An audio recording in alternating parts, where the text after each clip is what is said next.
याद है जब हमारा कारवां उधर से आक्रांताओं का कारवां आया था। ऐ आब रूद गंगा वो दिन है याद तुझको उतरा तेरे किनारे जब कारवां हमारा, चीनो अरब हमारा, हिंदुस्तान हमारा, मुस्लिम है हम, वतन है सारा जहां हमारा। ये किसी न्यायालय ने रोक नहीं लगाया इसकी पूजा पे। और इस सदन के माध्यम से श्रीमान उन पुजारी को भी हम प्रणाम करेंगे 31 वर्ष जिन्होंने चाबी संभाल के रखी कि एक न एक दिन ऐसी सरकार आएगी कि ये ताला खुलेगा और इस चाबी क्या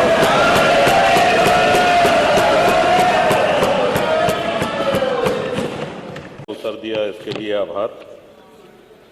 श्रीमान, हमारे सदन की कार्रवाई पूरे देश में और यहां तक विदेशों में भी देखी जाती है, लाइव टेलीकास्ट हो रहा है। कुछ बातें यहाँ पे गलत कही गई हैं, सत्य से परे कही गई हैं और कुछ आधी अधूरी बातें करी गई हैं, जिससे बाहर एक भ्रम और भ्रांति वाली स्थिति भी बनती है। श्रीमान, जैसा कि हमने महामहिम राज्यपाल के अभिभाषण में कहा था कि प्रभु श्री राम की चर्चा सर्वाधिक हुई, बहुत अच्छी बात है। डॉक्टर लोहिया को मानने वाले लोग भी ये मानेंगे कि डॉक्टर लोहिया ने जन सामान्य को भगवान श्री राम के आदर्शों पर चलने की प्रेरणा देने के उद्देश्य से प्रतिवर्ष रामायण मेले का आयोजन किया करते थे। डॉक्टर लोहिया का ही एक ये बयान था कि बाबर, गजनी, गोरी, औरंगजेब लुटेरे थे, रसखान और रहीम हमारे पूर्वज थे। श्रीमान, ये बात यहां पे इसलिए कहना आवश्यक हो रही है कि पिछले कई दिनों से हम देख रहे हैं कि माहौल बिगाड़ने का प्रयास हो रहा है। हल्द्वानी तक का उदाहरण दिया गया इस हाउस में। सरकार अपनी जगह पे पूरा प्रयास करती है कि हमारे राज्य में कोई उपद्रव न हो, अशांति न हो, लेकिन कहीं न कहीं एक ये आभास हो रहा है हमको कि माहौल खराब करने का एक प्रयास हो रहा है। बात की गई श्री राम जन्मभूमि की, साक्षात भगवान श्री राम ने अवतार लिया।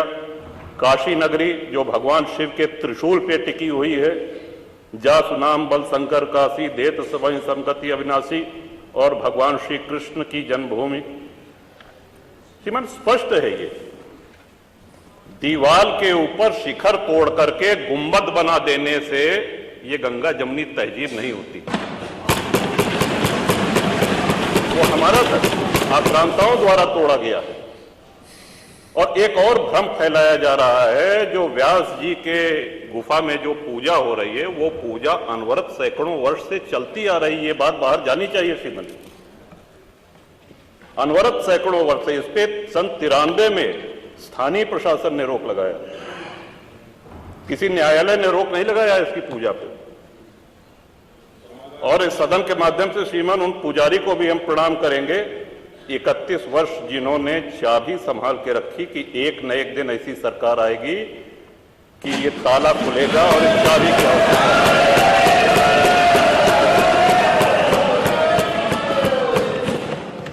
अल्लामा इकबाल, फिर वही होता है कि आधा अधूरा बोल दिए जो है पूरा बोलना चाहिए। अल्लामा इकबाल पहले वो व्यक्ति थे जिन्होंने कहा कि हिंदू और मुसलमान एक साथ नहीं रह सकते। पाकिस्तान के आइडियोलॉजिकल फादर, इसने कहा कि मुस्लिमों को अलग देश चाहिए। जिन्ना को रास्ता बताने वाले, जिन्ना को उकसाने वाले, और पाकिस्तान के पक्ष में भारत के मुसलमानों ने वोटिंग करी जिसमें 98% लोगों ने कहा कि हिंदू और मुस्लिम साथ साथ नहीं रह सकते। इस बात पे लेकर के बंटवारा हुआ और सारे जहां से अच्छा जो कविता सुनाई गई वो अधूरी है। 2 पंक्ति उसकी हम भी सुना दे रहे हैं कि ऐ आब रूद गंगा वो दिन है याद तुझको उतरा तेरे किनारे जब कारवां हमारा, कि गंगा के वो मैदान तुमको याद है जब हमारा कारवां उधर से आक्रांताओं का कारवां आया था। ऐ आब रूद गंगा वो दिन है याद तुझको उतरा तेरे किनारे जब कारवां हमारा, चीनो अरब हमारा, हिंदुस्तान हमारा, मुस्लिम है हम, वतन है सारा जहां हमारा। ये तरानाए मिल्ली की पंक्तियां हैं, अल्लामा इकबाल ने 1910 में लिखी थी। श्रीमान, हम ही क्या धर्मार्थ कहते रहेंगे, सभी कुछ हो मौन सहते रहेंगे कि धर्म को देंगे बल अन्य जन भी तजेंगे क्रूरता छल अन्य जन भी। श्रीमान, हिंदू तो सर्वसमावेशी है, किसको आश्रय नहीं मिला, किसको आसरा नहीं मिला। यहां पे जो भी संकट में आया उसको हमने अपनाया। कभी किसी हिंदू ने नहीं कहा कि हम मुसलमान के साथ नहीं रह सकते। उल्टा जब बंटवारा हुआ, धर्म के आधार पर हुआ, पाकिस्तान बना, जो मुस्लिम वहां जा रहे थे, हिंदुओं ने उनको रोकने का काम किया कि आप रहिए हमारे साथ, भाई भाई बन के रहिए।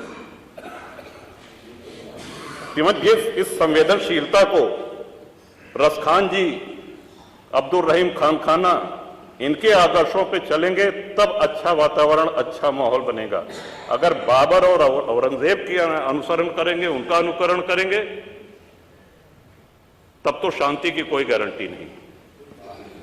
मैं फिर से पुनः बधाई देता हूं, इस बजट का समर्थन करता हूं और माननीय योगी जी की सरकार को बधाई देता हूं।